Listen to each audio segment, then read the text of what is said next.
박스 사고라고 하는 말이 있습니다. 사람의 생각 속에 머리에 박스를 하나 얹고 살아간다는 거죠. 그래서 자신만의 방식으로 세상을 바라보는 안목, 자신만의 방식으로 세상을 바라보는 프레임, 그것을 이제 일반적으로 고정관념이라고 표현하는데, 그것을 이제 박스 사고라고 하는 표현을 종종 씁니다.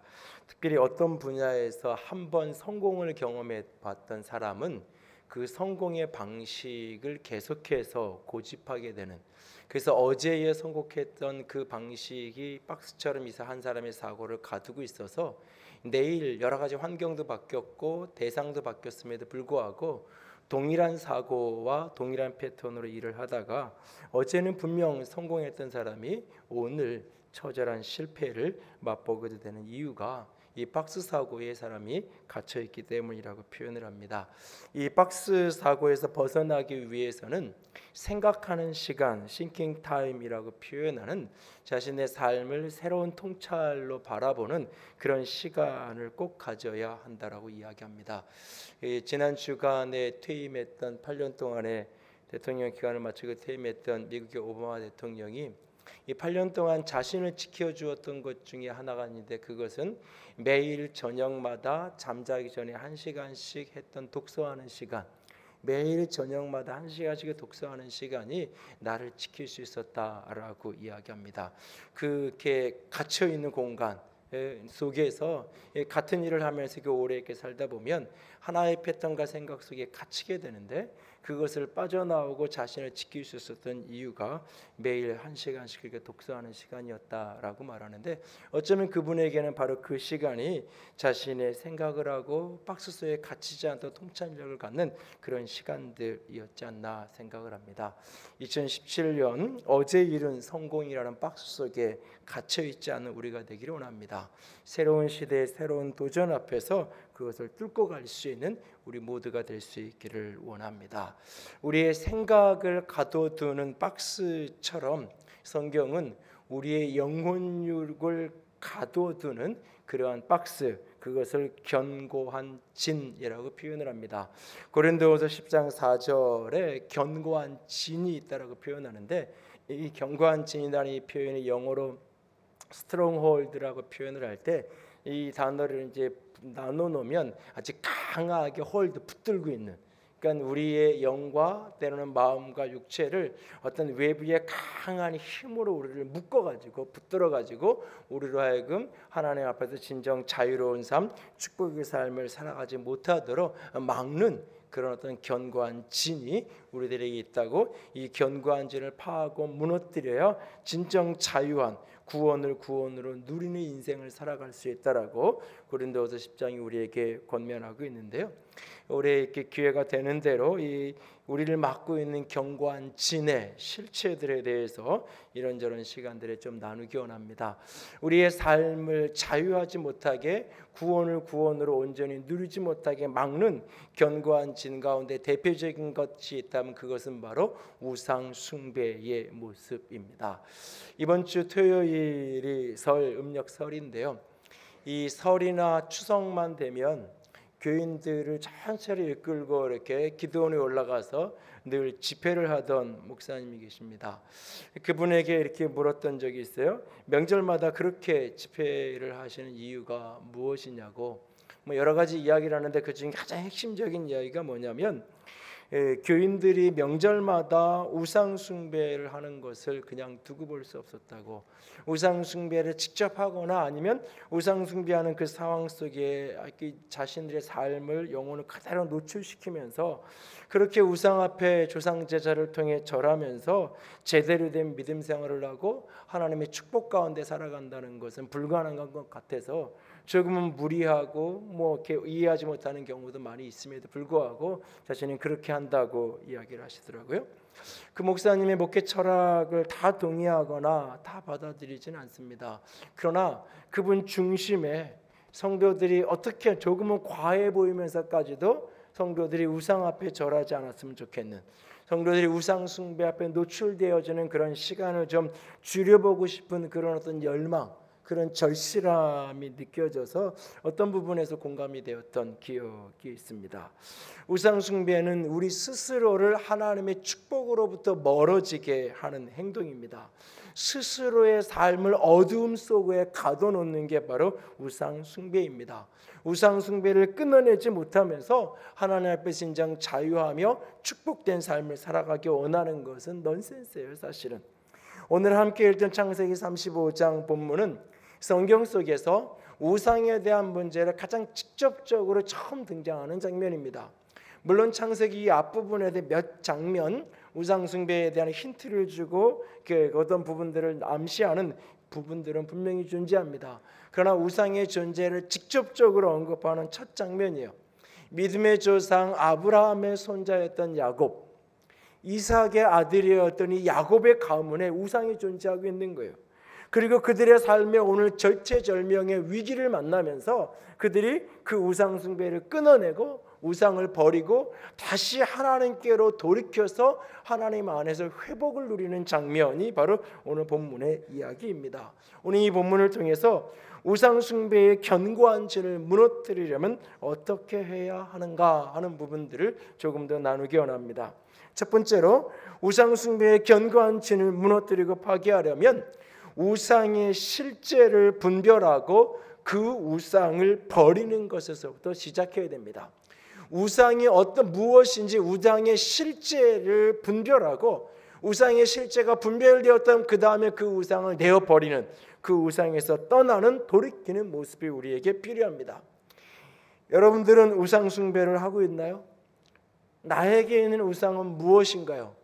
누군가가 이렇게 물을 때에 나는 이렇게 조상 제사를 하는 것도 아니고 예배를 이렇게 드리기도 오후 시간에 내가 산사에 가서 이렇게 비는 것도 아니고 점집에 드나드는 것도 아니고, 그러니까 나는 별로 우상 숭배랑은 별로 상관이 없어라고 쉽게 생각할 수 있을런지 모릅니다. 오늘 말씀의 제목은 나는 누구를 모시고 사는가라고 하는 물음입니다. 나의 주인은 누구인가라고 하는 물음입니다. 내 마음의 중심에는 누가 놓여 있는가라고 하는 물음입니다. 우상이란 하나님이 있어야 될 자리에 다른 무엇인가가 놓여지는 그것이 우상입니다. 우상이란 하나님의 대용품이에요. 삶 속에서 하나님의 실존이 느껴지지 않고 하나님이 체험되어지지 않은 하나님의 부재 속에서, 하나님의 침묵 속에서 보이는 무엇인가를 추구하게 되고 나를 도울 수 있고 나를 행복하게 할 수 있는 그 무엇인가를 찾게 되고 그 무엇인가를 붙들게 되는 것, 그것이 바로 우상 숭배의 본질 가운데 하나예요. 우상이란 하나님을 대신하고 대용하는 그 무엇, 내 안에 우리 중심에 하나님이 아닌 그 무엇인가가 주인의 자리에 놓여 있다면 바로 그것이 우상이에요. 야곱의 가문은 오늘 이 창세기 35장에서 멸문지화의 위기를 만나고 있어요. 바로 앞에 34장의 사건 속에서 야곱의 딸 디나가 이 성폭행을 당하고 그 사이에서 야곱의 아들들이 복수의 살인에 참 집단 학살에 복수극을 벌이고 그 34장의 이야기예요. 당시의 원시 부족 사회에서 그 주변에 있는 여러 부족들이 연합을 해가지고 이 야곱의 가문을 아주 몰살시키는 공격의 위기를 만나고 있어요. 그래서 오늘 야곱은 불안하고 두려워요. 너희들이 죽음의 냄새를, 피 냄새를 우리에게 나게 했다라고 오히려 동생의 그 성폭행당한 동생을 복수했던 자기 아들들을 야곱이 꾸짖고 책망하면서 야곱의 가문 전체는 지금 위기를, 멸문지화의 위기를 만나고 있는 그런 상황이에요. 그럴 때 하나님이 야곱에게 말씀하세요. 베델로 올라가서 거기에 머물러서 거기에 살아라. 내가 내 형 이삭을 떠나서 도망하던 그날에 나타났던 그 하나님께 그곳에서 제사를 지내라. 그곳에서 제단을 쌓고 하나님께 예배해라. 베델로 올라가서 거기에서 하나님 나를 다시 온전히 경배하고 나에 대한 믿음으로 회복해라. 이걸 다른 표현으로, 선지서의 표현으로 바꾸면 하나님께로 돌아오라 라고 하는 말씀인 것을 보게 되어집니다. 지금 하나님을 떠난 야곱의 가문에 파멸의 위기를 만나고 있는 상황이에요. 사실 근데 가만히 보면 야곱의 가문은 여전히 하나님을 믿는다고 하는 사람들이에요. 하나님을 모른다고 부인한 사람이 아니에요. 그럼에도 불구하고 그들은 지금 우상 숭배에 빠져 있고 하나님을 떠나 있어요. 하나님께로 돌이키라고 베델로 올라가라고 하나님 말씀하셨을 때 그 말을 듣고 이 야곱은 야 우리 베델로 올라가라, 하나님이 베델로 올라가면 살 수 있대, 베델로 올라가자라고 바로 사람들을 몰고 올라가지 않습니다. 본문 2절을 보면 잠깐 길을 멈춰요. 그리고 사람들에게 이야기해요. 온 집안 식구들과 가솔들을 다 모아놓고 이야기해요. 너희들 가운데에는 이방 신상을 버려라. 우리의 행위를 정결하게 하고 의복을 갈아입고 그리고 우리 베델로 올라가자라고 이야기하고 있어요. 본문 2절을 한 번 더 같이 읽을까요? 야곱이 이에 자기 집안 사람과 자기와 함께한 모든 자에게 이르되 너희 중에 있는 이방 신상을 버리고 자신을 정결하게 하고 너희의 의복을 바꾸어 입으라. 너희 중에 있는 이방 신상을 버리고 의복을 갈아입고 베델로 올라가자, 하나님께로 돌이키자라고 오늘 야곱이 고백하는 것을 보게 돼요. 오늘 우상 숭배라고 이야기하면 우리는 믿는 사람하고는 상관없다고 사람들은 종종 착각해요. 나는 예수를 믿는 사람이고 나는 지난 주일도 교회에 예배드렸어. 그러니까 내가 무슨 우상 숭배를 하겠어. 야곱은 하나님을 버리지 않았어요. 야곱은 여전히 너 하나님 믿어라고 물으면 하나님 믿는다고 말할 거예요. 그런데 하나님은 그들에게 말씀하세요. 베델로 올라가라고, 다시 하나님을 회복하라고, 다시 하나님께로 돌아오라고. 그 음성을 듣고 그들은 우리 가운데 있는 모든 이방 신상을 다 내어버리라고, 이방 신상을 버리고 정결하게 하고 의복을 갈아입고 베델로 올라가자고 야곱은 백성들에게, 자기 사람들에게 호소하는 것을 보게 됩니다. 우상 숭배란 때로 믿음 없는 사람이 아니라, 신앙이 없는 사람이 아니라 하나님을 믿는다고 하는 사람들 속에서도 종종 발견되어지는 게 우상의 모습이고 우상 숭배예요. 특별히 이 우상 숭배는 눈에 보이는 어떤 형상의 문제이기 이전에 내면의 문제고 마음의 문제로부터 시작이 되는 거예요. 눈에 보이는 어떤 형상을 가지고 다니고 그걸 섬기고 하는 그런 보이는 우상 숭배는 오히려 훨씬 더 돌이키기 쉬워요. 왜? 내가 우상 숭배하고 있다는 게 명확하게 알아지니까 이건 잘못된 거야. 근데 여러 가지 이유 때문에 내가 못하고 있는데 내가 그런 어려움을 때로는 감수하고 내가 결단하면 할 수 있어요. 눈에 보이는 거. 근데 우상이 때로는 마음의 문제이기 때문에 우상 숭배를 하면서도 자신이 우상 숭배하는지를 모르는 경우를 종종 만나요. 성경은 골로새서 3장 5절에 이렇게 말해요. 탐심은 우상 숭배니라 라고 말해요. 10계명의 10계명 가운데 첫 번째 계명이 뭐냐면 나 외에 다른 신을 두지 말라는 거예요. 근데 이 10계명의 마지막 10번째 계명이 뭐냐면 내 이웃의 소유를 탐내지 말라라는 말씀이에요. 이 10계명의 첫 번째 계명과 마지막 개념은 동전의 양면이 하나의 짝이에요. 이 10계명, 그래서 어떤 하나의 계명을 어기면 연쇄적으로 다른 게 다 같이 무너지게 돼 있는 거예요. 탐심, 우상, 남의 소유를 탐하는 것, 탐심, 이게 곧 우상 숭배다. 나 외에 다른 신을 두는 것이다라고 오히려 성경은 우리에게 말하고 있어요. 구약 역사 속에서 이스라엘 백성들이 가장 많이 섬겼던 게 바알 신이에요. 바알 신은 풍수의 신이에요. 풍수의. 원래 유목민이었던 이스라엘 백성들이, 히브리인들이 가나안 땅에 들어와서 정착해서 농사를 지으며 살아야 돼요. 원래 그 땅에 농사 짓던 사람들이 이야기해요. 농사를 짓는 것은 하늘과 동업하는 건데 비와 바람을 다스리는 이 풍수의 신이 바알신을 잘 섬겨야 돼. 그래야 바알신이 잘 도와줘야 너희들 농사 잘 될 수 있어 라고 이야기하는 거예요.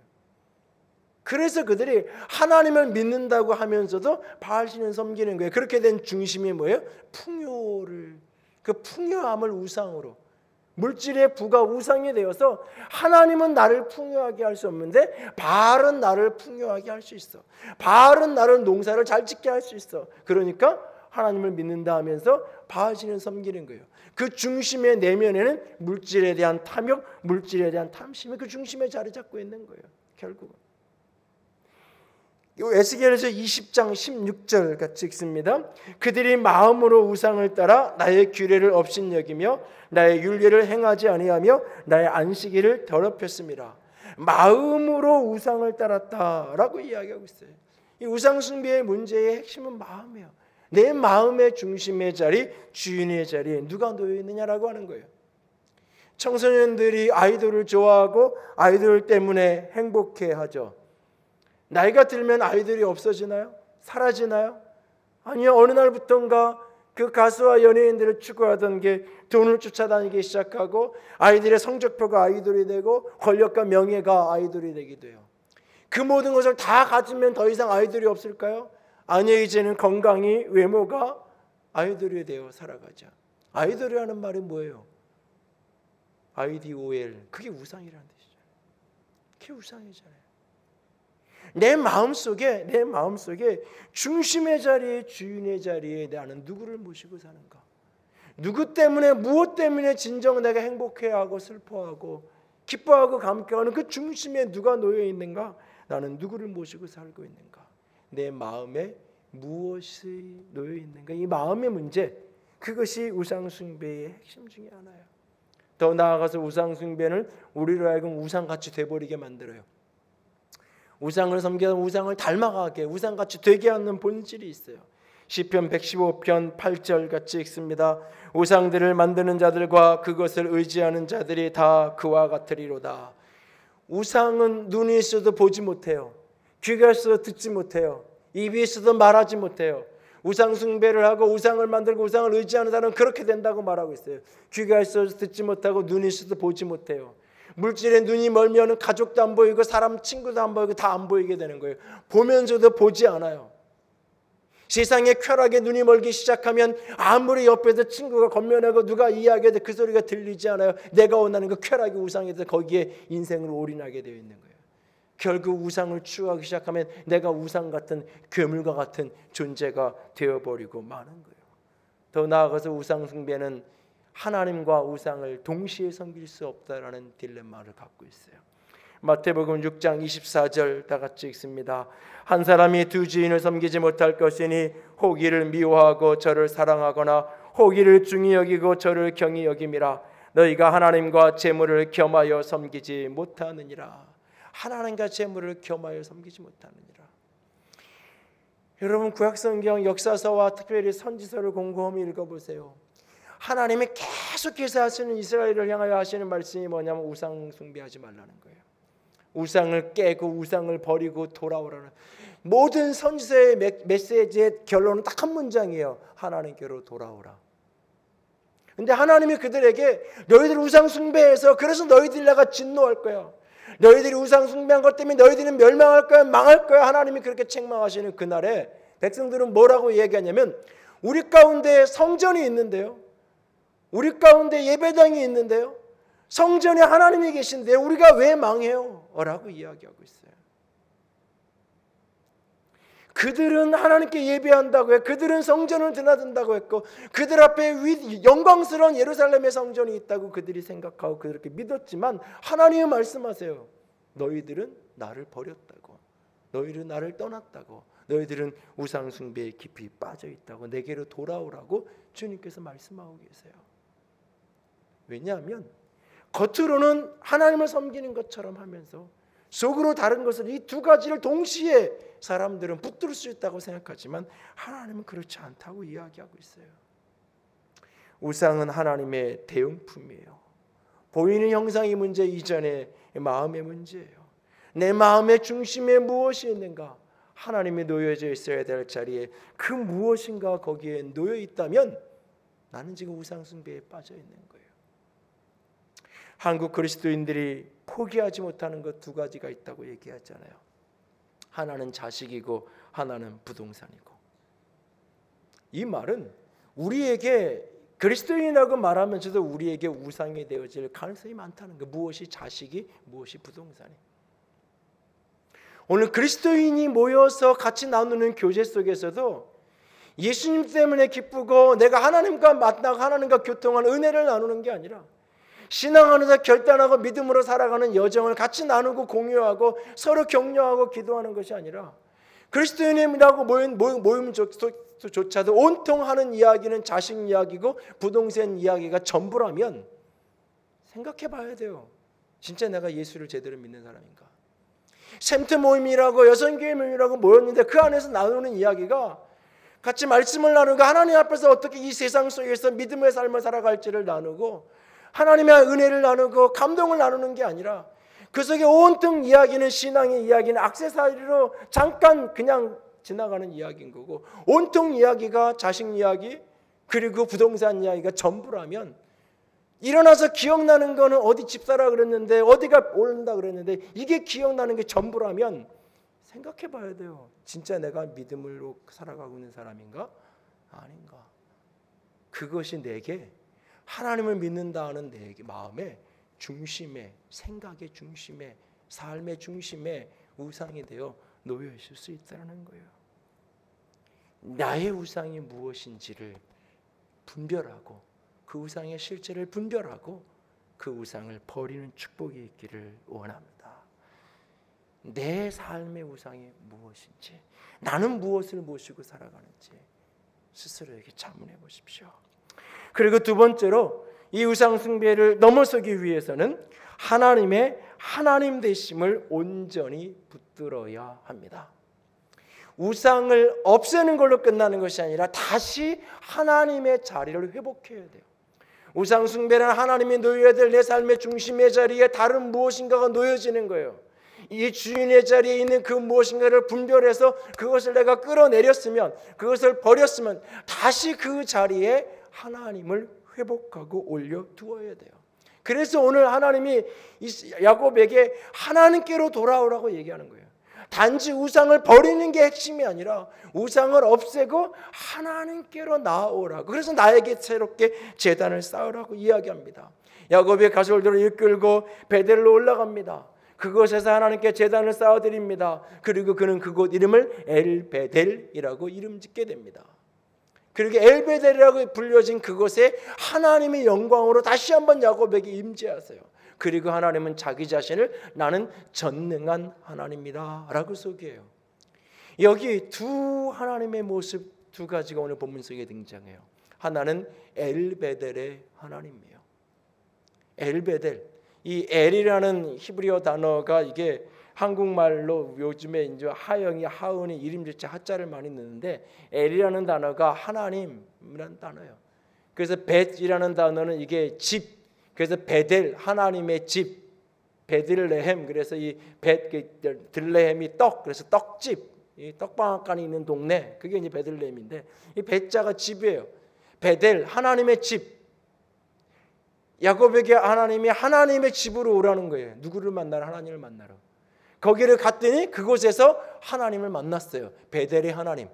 하나님의 집에 갔더니 거기에 하나님이 계신 거예요. 그래서 그가 그곳 이름을 엘베델, 하나님이 계신 하나님의 집이라고 이름 붙게 되는 거예요. 그런데 그가 그곳에서 만났던, 다시 회복했던 그 하나님이 어떤 분인가? 오늘 베델로 올라가는 그 길목에서 야곱은 이렇게 이야기해요. 35장 3절 보세요. 3절 같이 읽습니다. 우리가 일어나 베델로 올라가자 내 환난 날에 내게 응답하시며 내가 가는 길에서 나와 함께 하신 하나님께 내가 거기서 단을 쌓으려 하노라. 7절도 내려가 보세요. 7절 같이 읽어요. 그가 거기서 제단을 쌓고 그곳을 엘베델이라 불렀으니 이는 그가 그의 형의 낯을 피할 때에 하나님이 거기서 그에게 나타나셨음이라 라고 말씀하고 계세요. 무슨 얘기냐면 우리가 왜 우상 숭배에 빠지게 되냐면 어제에 만났던 하나님을 어제의 하나님으로 추억할 뿐인 거예요. 오늘 내 삶의 문제 앞에서 하나님은 너무나 무력한 존재인 거예요. 그런데 세상의 그 무엇이, 그것이 돈이든지 권세이든지 어떤 사람이든지 그 무엇이 내 인생의 문제를 해결해 줄 수 있다고 생각을 해요. 그럴 때 나는 하나님을 믿는 것은 그냥 추억 속에 갇혀 있고 나는 현실을 쫓아가게 되는 거예요. 그게 우상숭배예요. 하나님은 다시 어제의 하나님, 야곱의 그 하나님을 다시 기억하게 해요. 야곱은 지금 베델로 올라가면서 어떤 하나님을 다시 회복하냐면 내가 환난 당했을 때에 내게 응답하셨던 그 하나님, 내가 형에 대한 두려움과 죽음의 공포 속에서 홀로 외로이 그 광야에서 홀로 돌베개를 자던 그 밤에 나를 만나 주셨던 그 환난 중에 내게 응답하신 하나님, 내가 가는 그 길에 나와 함께 해주셨던 하나님, 그 하나님이 어제의 추억으로만 남아있는 게 아니라 그 하나님이 오늘의 실제가 되는 거예요.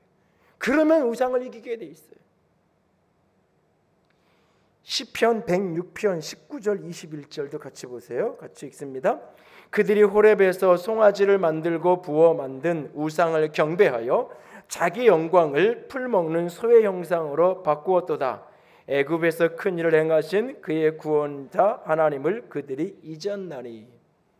이스라엘 백성이 광야에서 모세가 시내산에 올라가 놓고 그 광야의 그 시내산 어귀에서 우상 숭배에 빠져들어갔는데 그 금송아지를 만들어 놓고 우상 숭배하게 된 이유가 뭐냐? 오늘 시편 106편은 그것을 이렇게 해석하고 있어요.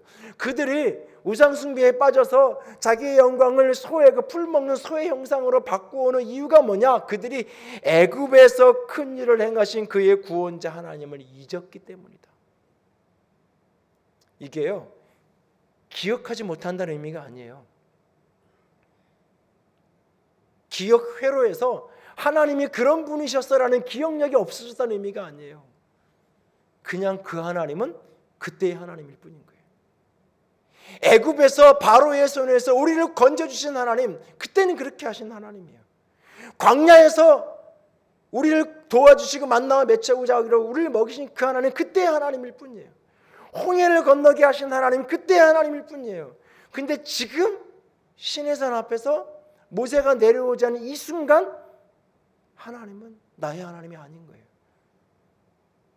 눈에 보이는 금송아지 형상이 오히려 나를 도와줄 수 있다고 생각하는 거예요. 하나님을 잊었다는 말은 기억하지 않는다는 이야기가 아니에요. 그 하나님을 오늘의 하나님으로 믿지 못하는 거예요. 어제의 하나님은 추억 속에만 간직되어 있을 뿐이에요. 그럴 때에 우상숭배에 빠지는 거예요. 다시 이 우상숭배를 극복하기 위해서는 어제의 하나님이 오늘의 하나님이라는 것을 실제적으로 믿고 붙들고 살아가기 시작하는 거예요. 어제 환난 날에 나를 응답하신 하나님이 오늘도 내 환난에 응답하심을 믿는 거예요. 어제 그 광야의 길에 나와 함께 하신 하나님이 오늘도 내 인생 속에 함께 하심을 믿는 거예요. 그리고 그 하나님은 오늘 야곱이 베델로 올라가는 그 길목에 주변에 있는 수많은 사람들이 야곱이 두려워했던 그들이 스스로 하나님이 그들의 마음에 무서움을 주어서 두려움을 주어서 야곱과 그 가족을 건드리지 못하게 하나님이 일하시잖아요. 그게 오늘 보면 5절 6절의 스토리잖아요. 여러분,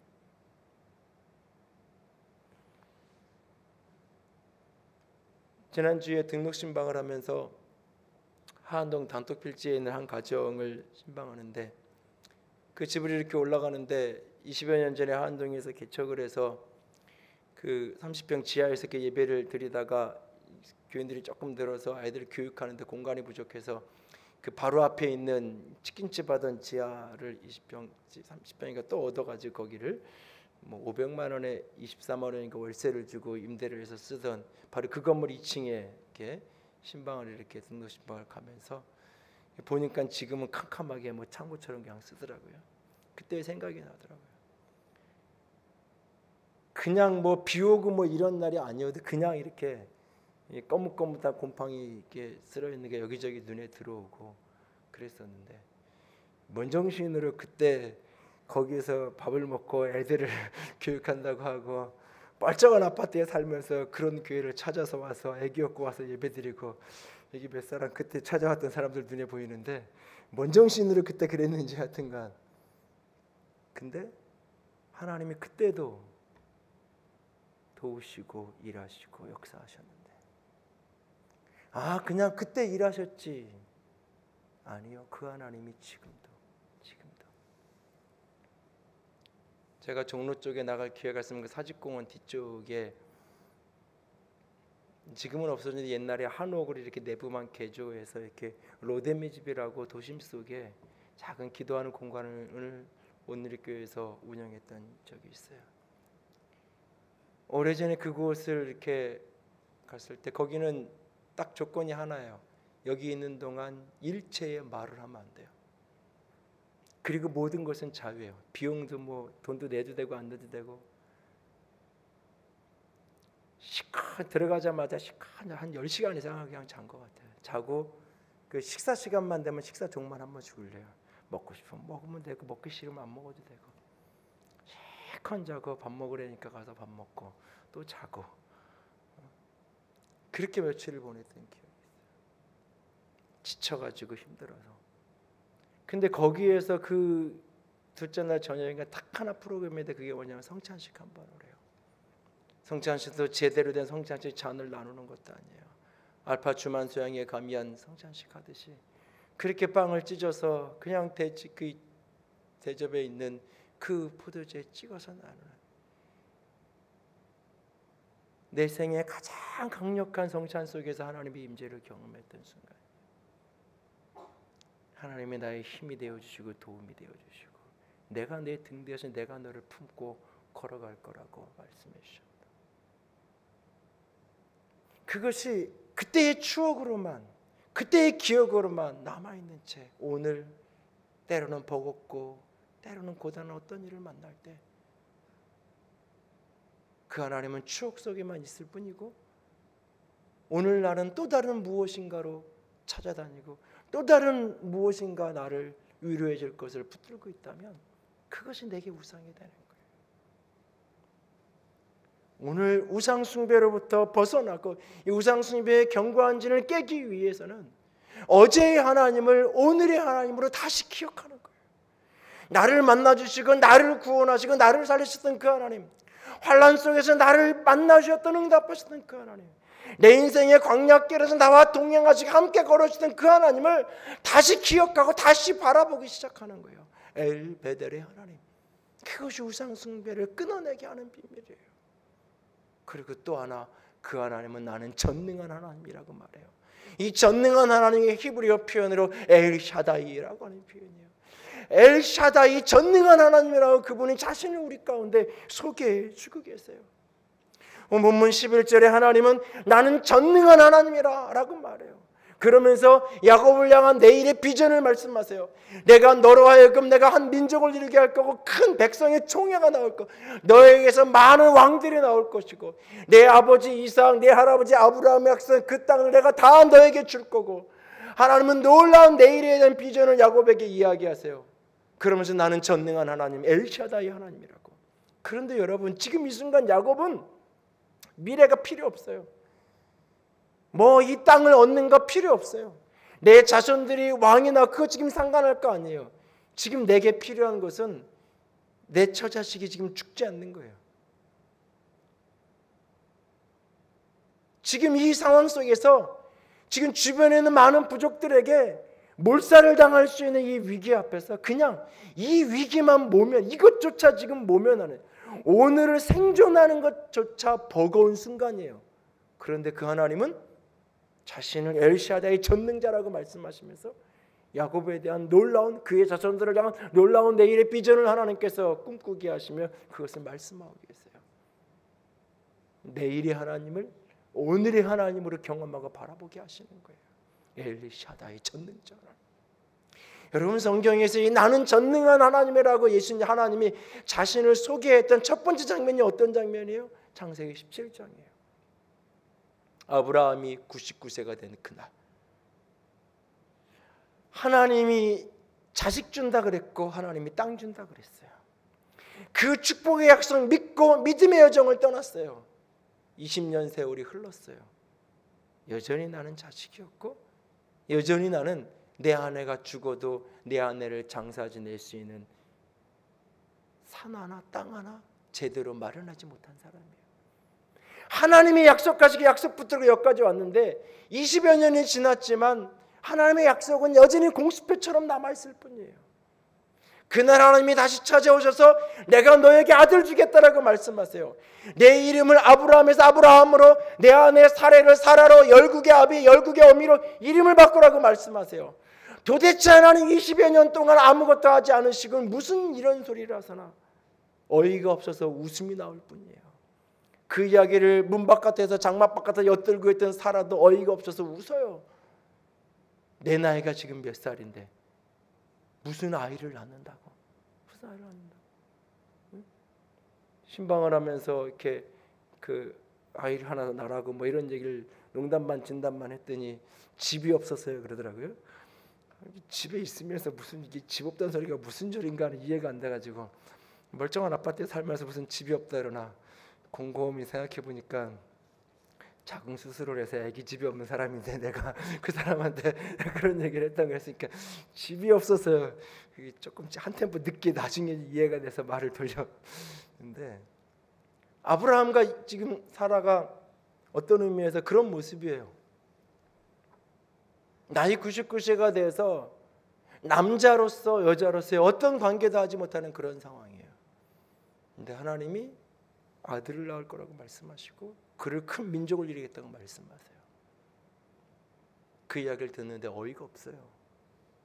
근데 하나님 말해요. 엘샤다이, 나는 전능한 하나님이다. 그리고 그 일을 이루세요. 그 하나님의 전능하심의 증거가 누구예요? 야곱 자신이잖아요. 그 전능하심의 증거로 내 아버지 이삭이 태어났고 그 아버지 이삭의 아들로 내가 세상에 온 거잖아요. 야곱 자기 자신이 하나님이 전능하신 분이라는 표적이고 증거예요. 하나님이 나는 전능한 하나님이다. 내가 내 자손들을, 내 민족을 이렇게, 이 땅을 이렇게 역사하겠다고 하나님이 내일의 비전을 그들에게 선포하고 야곱에게 나누고 계세요. 그 하나님을 그 막연한 이야기 속에서 되면 좋고 안 되면 어쩔 수 없고 그런 어떤 이야기로 기억하는 것이 아니라, 그래 그 하나님, 전능하신 하나님, 내 하나님, 그 하나님으로 오늘을 붙들 때 오늘 어떤 우상 숭배에서도 이겨내고 그것을 극복해낼 수 있는 능력이 이 속에 일어나는 거예요. 오늘 내 앞에 어떤 고단함이 있고 힘겨움이 있음에도 불구하고 하나님의 언약과 비전이 너무나 멀고 공허한 것처럼 느끼는 그 순간도 하나님이 엘샤다이, 나는 전능한 하나님이라고 말씀하시는 그 하나님 붙들고 내 안에 있는 어떤 우상도 그것을 깨트려 갈 수 있는, 거절할 수 있는 저와 여러분이 될 수 있기를 원합니다. 시편 31편 9절과 24절 같이 읽습니다. 주를 두려워하는 자들을 위하여 쌓아두신 은혜, 곧 주께 피하는 자를 위하여 인생 앞에 베푸신 은혜가 어찌 그리 큰지요. 여호와를 바라는 너희들아 강하고 담대하라. 수십 년이 흐른 어느 날 야곱은 병들었고 임종이 다가오는 그날, 애굽의 총리의 아들로 자란 손자 에브라임과 므낫세가 앞에 와 있지만 눈이 흐려진 야곱은 그 제대로 분별할 수, 이 아이가 에브라임인지 이 아이가 므낫세인지를 제대로 분별할 수 없을 정도로 눈이 쇠한, 나이 많아진, 임종이 경각에 이른 그런 어느 날 그 손자들을 축복하면서 야곱은 이렇게 이야기해요. 나를 나면서부터 지금까지 길러주신 하나님, 나를 환난에서, 수많은 환난에서 건져주신 그 하나님, 그 하나님이 너희에게 복 주시기를 원한다. 그 하나님이 너희를 번성케 하고 그 하나님이 너를 풍성하게 하고 그 하나님이 너희들을 돌볼 거라고 하나님이 그들에게 복 주시기를 축복하고 있어요. 오늘 그는 자신의 인생 속에서 역사하셨던 환난 중에 나를 만나주시고 나의 가는 그 고단한 길을 함께 하시는 그 하나님을, 죽음 앞에서도 그 하나님을 기억하고 있는 거예요. 그리고 죽음 너머에 내 자손들의 미래를 꿈꾸고 있는 거예요. 내가 죽어서 내 자식들을 위해서 해줄 수 있는 게 아무것도 없음에도 불구하고 여전히 꿈꾸고 있어요. 왜? 엘샤다이, 전능자의 하나님이 그들을 축복할 것이기 때문에. 오늘 그는 그렇게 우상 숭배를 벗어나서 하나님의 사람으로 우뚝 서서 죽음 앞에서까지도 엘베델의 하나님을, 엘샤다의 하나님을 바라보면서 믿음의 고백으로 자녀 손들을 축복하고 있는 모습을 보게 됩니다. 우리 모두 동일한 축복의 사람이 될 수 있기를 원합니다. 내 마음에 있는, 내 삶에 있는 우상의 실제를 분별하게 되는 축복이 있기를 원합니다. 그리고 그것이 우상인 것을 깨달았을 때 단호하고 과감하게 그것을 버리고 그것에서부터 일어날 수 있기를 원합니다. 그리고 다시금 엘베델의 하나님, 나를 환난 날에 건져주셨던, 내 인생의 길을 함께 하셨던 그 베델의 하나님, 엘샤다이 전능자의 하나님을 다시금 붙들고 하나님을 하나님의 자리에 온전히 모시고 믿음의 여정을 떼어갈 수 있는 주의 사람들이 될 수 있기를 주님의 이름으로 부탁을 드립니다. 함께 찬양합니다. 하나님은 우리의 피난처가 되시며 환난 중에 우리의 힘과 도움이시라. 너희는 가만히 있어 주가 하나님 됨을 알지어다. 진정 하나님이 나의 피난처요 나의 힘과 도움이시고 엘베델의 하나님, 엘샤다의 전능자 하나님, 내가 그분만을 하나님의 하나님 되심을 온전히 붙들고 살아가기로 작정합니다. 하나님만이 온전히 하나님이십니다. 고백하며 선포하며 함께 찬양합니다. 하나님은 우리의 하나님은 우리의 피난처가 되시며 환난 중에 우리의 힘과 도움이시라. 하나님은 우리의 피난처가 되시며 예 그렇습니다. 진정 주님은 나의 피난처가 되십니다. 피난처가 되시며 환난 중에 내게 응답하시고 나의 가는 길에 함께해 주셨던 전능자 나의 하나님과 도움이시라. 너희는 가만히 있어 너희는 가만히 있어 주가 하나님 내 말지어다. 열방과 세계 가운데 주가 높임을 하느니라.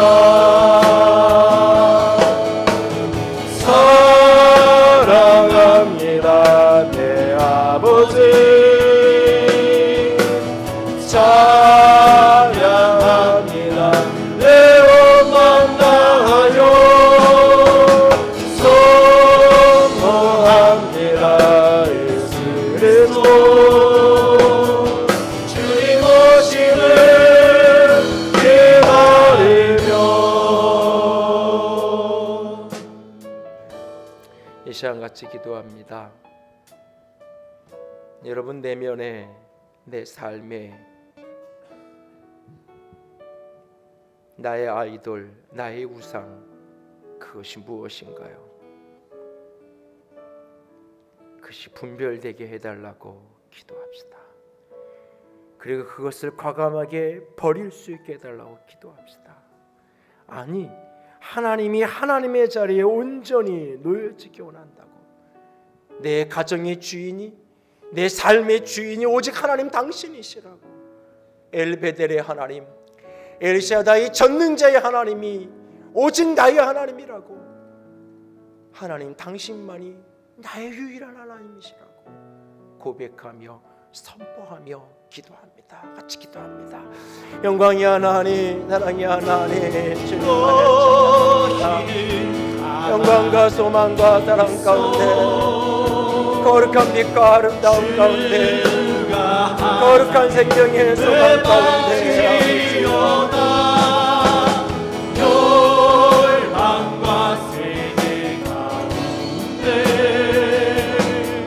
아버지, 아버지, 아버지, 아버지, 아버지, 아버지, 나의 아버지, 나의 아버지, 나의 아버지, 나의 아버지, 나의 하나님, 나의 하나님, 나의 하나님, 당신만이 나의 아버지가 되십니다. 당신만이 나의 하나님이 되십니다. 당신만이 나의 소망이 되십니다. 당신만이 나의 전부가 되십니다. 당신만이 나의 영광이 되십니다. 주님, 나의 왕, 나의 하나님, 나의 왕, 나의 하나님, 내가 주님만을 온전히 경배하며 주님만이 온전히 찬양하며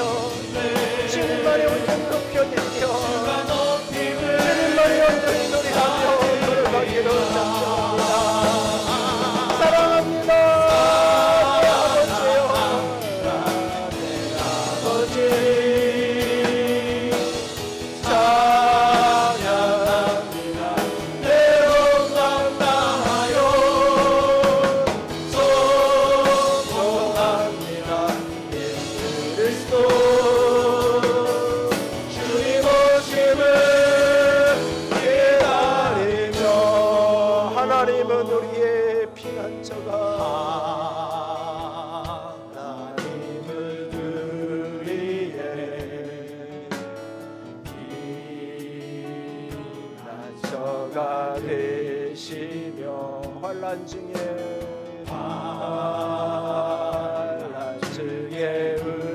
우리의 그렇습니다. 주님 도우리시라. 너희는 가만히 있어. 너희는 가만히 있어.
이 시간 따라서 기도합니다. 하나님, 당신은 나의 환난 날에 응답하신 분입니다. 하나님, 당신은 나의 환난 날에 응답하시는 분이십니다. 나의 가는 길에 함께 하신 하나님, 나의 가는 길에 함께 하신 하나님, 엘샤다이 전능한 하나님, 엘샤다이 전능한 하나님, 나는 하나님만을 섬기겠습니다. 나는 하나님만을 섬기겠습니다. 내 삶의 모든 헛된 우상을 거절합니다. 내 삶의 모든 헛된 우상을 거절합니다.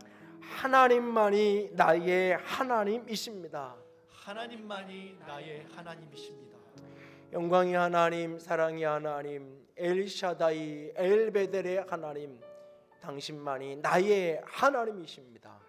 내 삶의 주인의 자리에, 내 삶의 중심의 자리에 오직 이 하나님만을 모시고 하나님만을 붙들고 걸어가기로 작정합니다.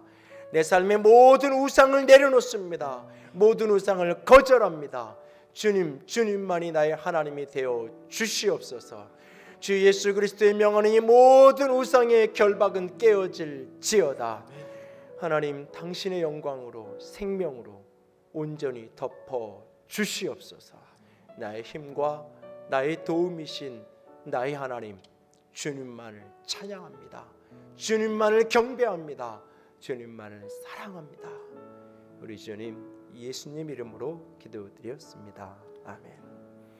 이제는 우리 주 예수 그리스도의 은혜와 하나님 아버지의 놀라우신 사랑하심과 성령 하나님의 교통하시며 기름 부으시는 그 은혜가 하나님만을 하나님으로 섬기기로 작정하는 모든 이들 위해 이제로부터 영원토록 함께 있을지어다. 아멘.